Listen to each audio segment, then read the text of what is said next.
Hey guys, welcome back to my YouTube channel. It's your girl Ari J. That's Jay. And in today's video, I'm going to be giving you 10 tips and tricks to keep your natural hair healthy, moisturized, and looking real good. But before we get into the video, please like, share, and subscribe to this video, and don't forget to turn on your notifications so that you never miss another upload, because like I always say, I will be uploading many more videos, and you do not want to miss those videos. Now, with that being said, let's get straight into the video. Okay, so the very first tip that I have for you is warm water, or water in general. If you have low porosity hair like I do, which means that it's hard for your hair, or you have to do more work for your hair to take in moisture or to keep moisture in, warm water is going to be your best friend. It is the most natural moisturizer you could ask for. Warm water just helps to open up the pores on your hair so that when you do moisturize your hair, or if you're washing your hair, the products that you're using gets deeper into your hair strand. Tip number 2, deep conditioning, okay? And when you're deep conditioning, you want to add, or using any product, honestly, any product that you're putting on your hair, you want to put more product on the ends of your hair, because this part of your hair, the ends of your hair, is the oldest part of your hair. So just like our elderly, you treat your ends like the elderly, okay? You want to be gentle with them because they are fragile. You put more product on there because they need just a little bit more help to get to where the root of your hair is going to get a lot quicker. Before I move on to the next one, if you're looking for tips to grow your hair, or to keep your hair moisturized, your hair is breaking off, if you're not deep conditioning, you might as well cut this video right here, because that's all you need. That's how you get started. Deep conditioning your hair is literally, that's what I'm going to tell you. If you ask me, how am I doing this? Why is my hair doing that? The first thing I'm going to ask you is, are you deep conditioning? If not, start there. Okay? Tip number 3, protective styles.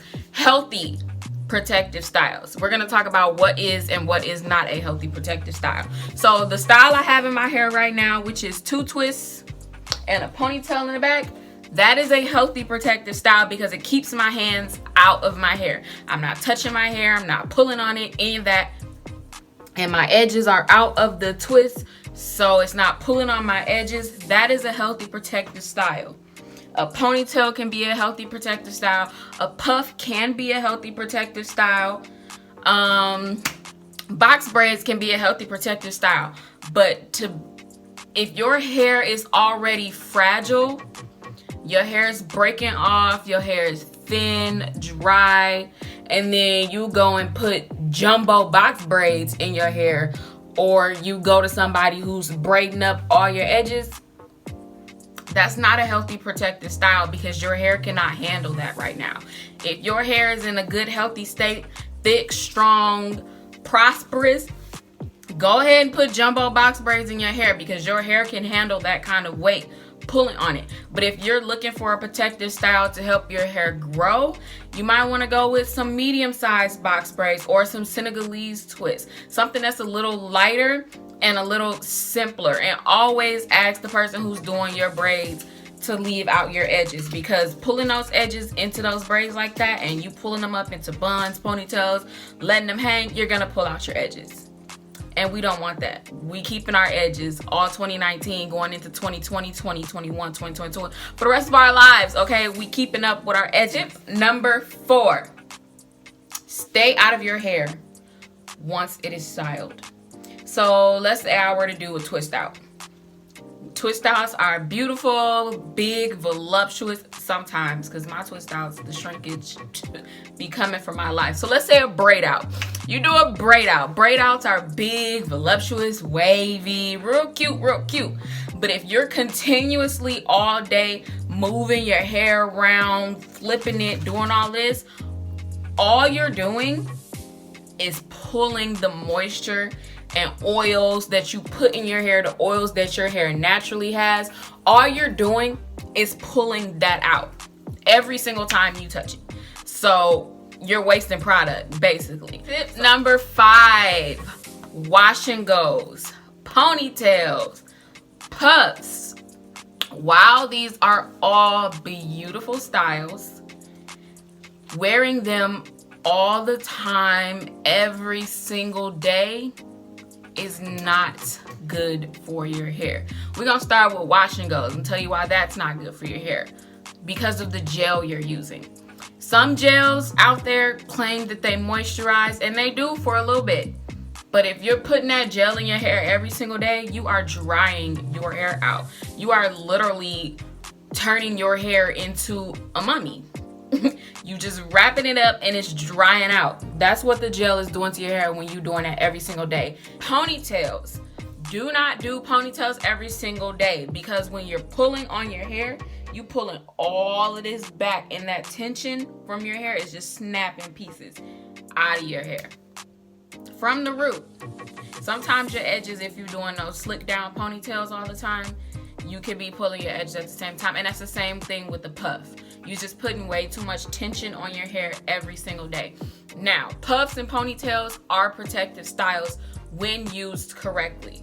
When you're doing it every single day, it's no longer healthy. When you're doing it here and there, running to the store, you got somewhere to go real quick, and you don't have time to twist up your hair or do something with it, definitely do a puff, definitely do a ponytail, but do not do that same style every single day. I beg of you. Tip number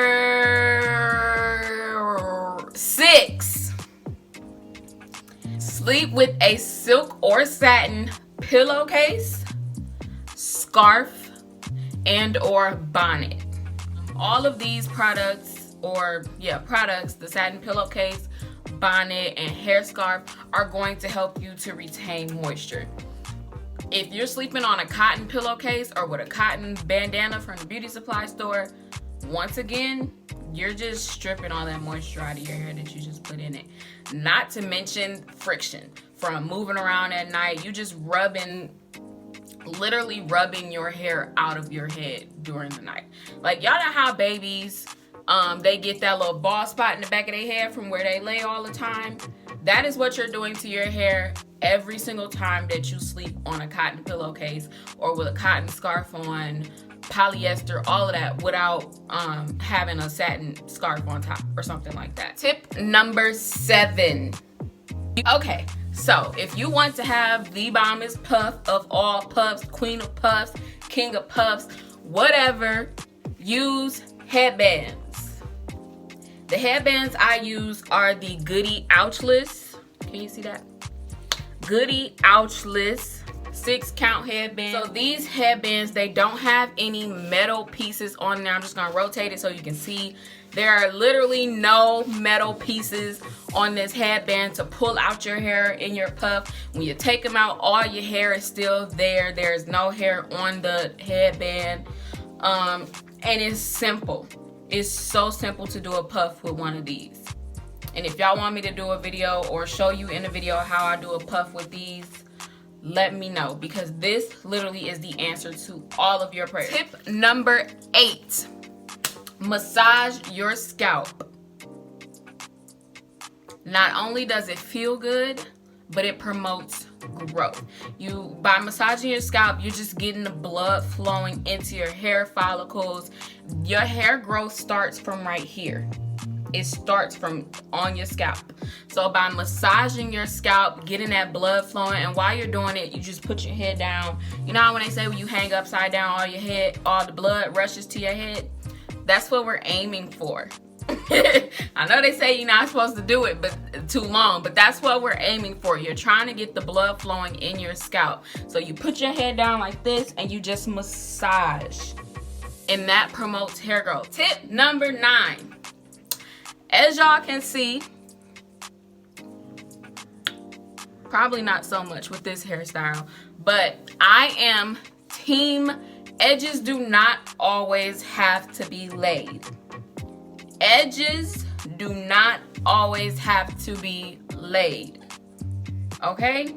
By laying your edges every single day, all day, you are putting way too much stress on your edges. And you wondering why you got little patches or your edge is not as full as they used to be. It's because you're using edge control every single day. Edge control is so thick, and you just swooping and pulling at your edges every time you do it. But I know some of y'all is probably looking at me like, girl, whatever. I'm not finna walk around here with no crusty, dusty 4C edges.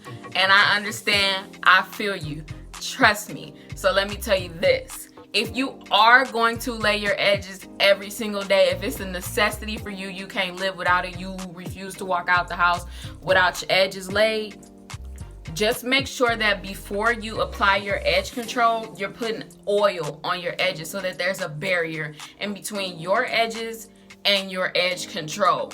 That oil is going to keep your edge control from touching your hair fully and pulling it out. It's also going to moisturize your edges and help them grow at the very same time.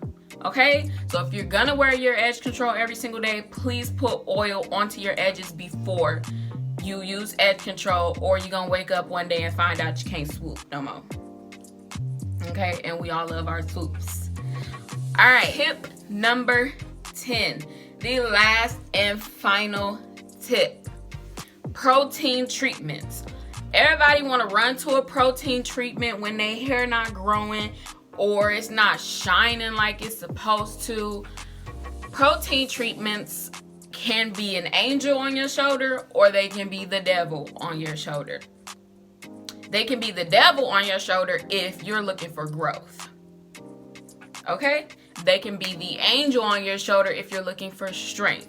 Just like when you're working out in the gym. If you want to gain muscle, you want energy, you want strength, you eat more protein. It's the same exact thing for your hair. If you're looking for stronger hair, you want your hair to stop breaking off as easily, you want less, what is it called? I'm just gonna say breakage.